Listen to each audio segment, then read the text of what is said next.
டாக்ஸிக்கா undoubtedly பாரு. எவ்வளோ நம்ம பேசி புரிய வச்சாலும் அவகிட்ட நான் நிறைய பேசியிருக்கேன், நிறைய மாறி இருக்கா. ஆனா மாறி நெக்ஸ்ட் டே வந்துட்டு நான் ஒன்று பார்த்துருவேன். நான் இப்போ இருந்த டைம்லாம் டைரக்டாவே கேட்க ஆரம்பிச்சு, ஏன் பாரு எதுக்கு நம்ம என்ன பண்றது, அது சிரிச்சுட்டே ஒன்று சொல்லுவாங்க. ஆனா அது நல்லது இல்லை. ஸோ அவங்கதான் உள்ள யாரு ஃபேக்கா இருக்காங்க? ஃபேக்கா எல்லாரும் அவங்க விதத்துல ஃபேக்கா இருக்காங்க. இப்போ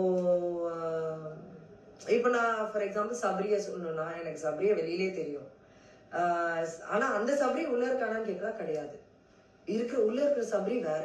நான் அதை அவங்ககிட்டயே சொல்லியிருக்கேன், ஏன் வித்தியாசமா இருக்க, லைக் எனக்கு வெளியில பார்த்த சபரி வேற அப்படின்ட்டு. பிகாஸ் வந்துட்டு ஃபேக்குன்னு சொல்ல மாட்டேன்.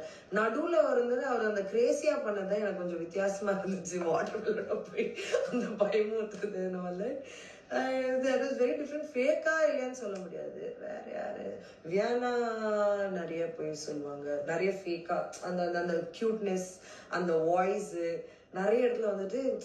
எப்படி நானே தமிழ் கிடையாதுங்க, ஆனா நான் முடிஞ்ச அளவுக்கு நான் இவ்வளவு வருஷம் இருந்ததுக்கு நான் பேசுறேன். சில விஷயங்கள் சில அர்த்தங்கள் எனக்கு புரியாது, தெரியலனாலும் நான் கேட்பேன். ஆனா அவங்க சொல்ற ஒரு விஷயம் எனக்கு அது மேட்ச் ஆகாது. அண்ட் நிறைய விஷயங்களை கேட்டாலும் அது வந்துட்டு பொய்ன்னு நம்ம பச்சையா தெரியும். ஆனா அது வந்துட்டு நல்லா அது கியூட்டா ஒரு பேசி அதை கவர் பண்றவங்க.